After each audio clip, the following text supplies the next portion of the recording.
Hi, it's Angela Critters. Today we're going to make a really good Butterfinger No Bake Dessert. I've got some Butterfinger bars that I've got chopped up. I'm going to finish them up real quick. So this is so good. Originally, I found this recipe on a Weight Watchers years ago with sugar-free Cool Whip, sugar-free butterscotch pudding, and skim milk. And it used Butterfinger bits, baking bits.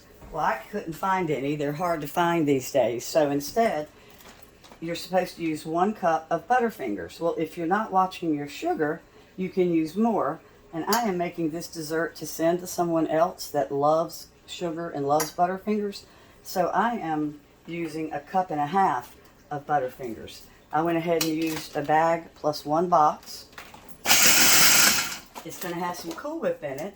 The Weight Watchers version used a 0 sugar. Alright, so we've got our Butterfingers chopped up and ready.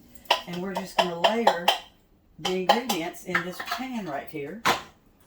And you're probably wondering why we have angel food cake. Lucky for me, I was able to find a ready-made angel food cake at my local Harris Teeter. And I'm going to cut it into cubes. There is a sugar-free box that you can make a sugar-free angel food cake, and sometimes my store has one. It's not often, but you do see them occasionally. I went ahead and cut my cake in half. That way I don't have to measure. I know which is half and what's the other half for my layers. If you don't like angel food cake or you can't find one, you can use a white cake, a pound cake. You can use a chocolate cake, just whatever you want to do. You can also use chocolate pudding instead of the butterscotch pudding. Actually, you could use any flavored pudding that you like. And if you can find butterscotch pudding with sugar in it, of course that's fine. But since this is going to be mixed in with 2 Cool Whips, the non-sugar butterscotch pudding is perfect. And the original recipe did call for vanilla pudding, but it's a bit tame compared to the butterscotch, in my opinion. And it's not a strong butterscotch flavor because it's going to be diluted by 1.5 cups of skim milk. That's my Fairlife skim milk.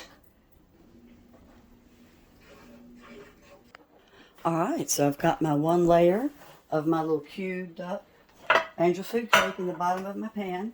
And now we're going to mix our 1 ounce of butterscotch pudding, and that's what it is. It's 1 ounce of the instant to my 1.5 cups of milk.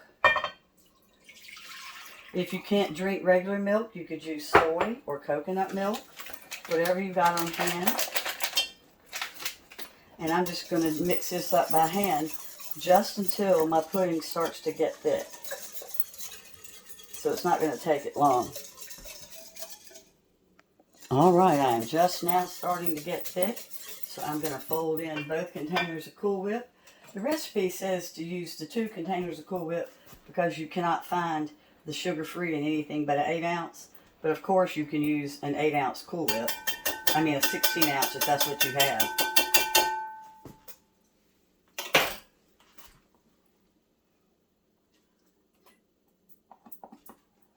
I think you're going to really love this dessert. I don't really like butterscotch, but this is so diluted, it's just absolutely perfect with the brickle. My mother-in-law used to make something kind of like this. Now, if I was keeping this at home, I would put it in my beautiful container, and then I would put what was left over in a small casserole dish.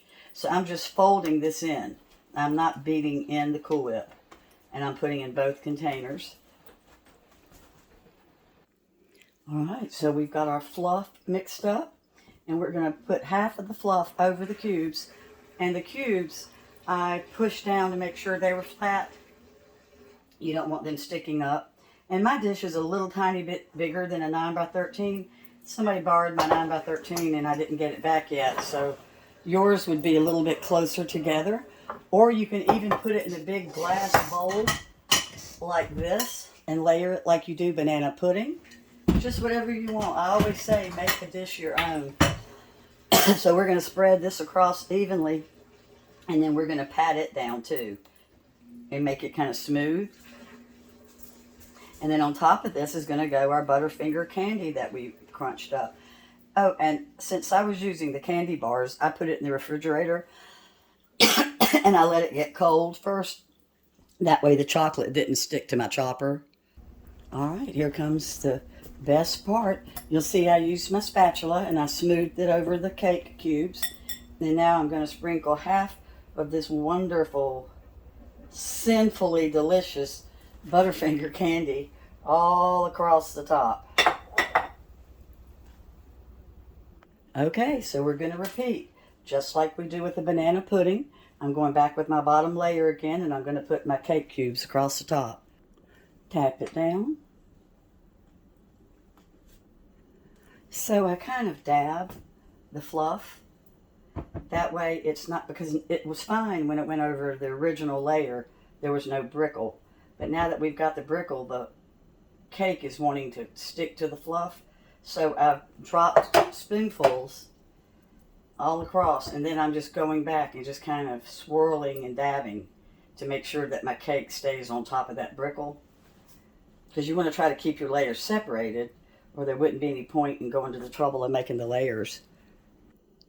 Well, you probably noticed there was cake over on the side. I was so busy talking about the candy and the fluff, I didn't get all the cake on, so I'm pushing it down in. I keep it real here, y'all. People make mistakes when they cook in real life. You can always manage to save something. So I'm just tucking it down. And since this is going to be like a fluff, it's all going to be gooed together. So it's not really going to matter. Well, you can't tell that I tucked the cake down in there. The fluff did its job, and it hid it beautifully. So now let's throw on our Butterfinger, and this is ready. And remember, I doubled the amount of the Butterfingers. You just do it according to your people that you're doing it for's taste. But it's going to be so good doubled, I promise you. And then this needs to sit minimum of 1 hour, covered in the refrigerator. If you've got more time, that's even better. It could use, 3 or 4 hours. I'm taking it to Charlotte in about 4 hours, so this should be perfect by the time I go to put it in the car. But I hope you give this a try. And if you do, leave me a comment and let me know what you think, or if you've already made it. A lot of people have made this. All right. So this is going to sit in the refrigerator, and it is going to just be wonderful. And I wish I could give you a bite. Isn't that a shame that we don't have taste-o-vision and smell-o-vision? The Butterfingers smell like heaven. They really do. So see, I have enough Butterfinger. I'm able to cover the whole top. And this is all just going to be so good. And we'll cut it one square at a time with a spatula. Well, thanks so much for watching. And as always, I'm going to have the complete directions in the description with the ingredients.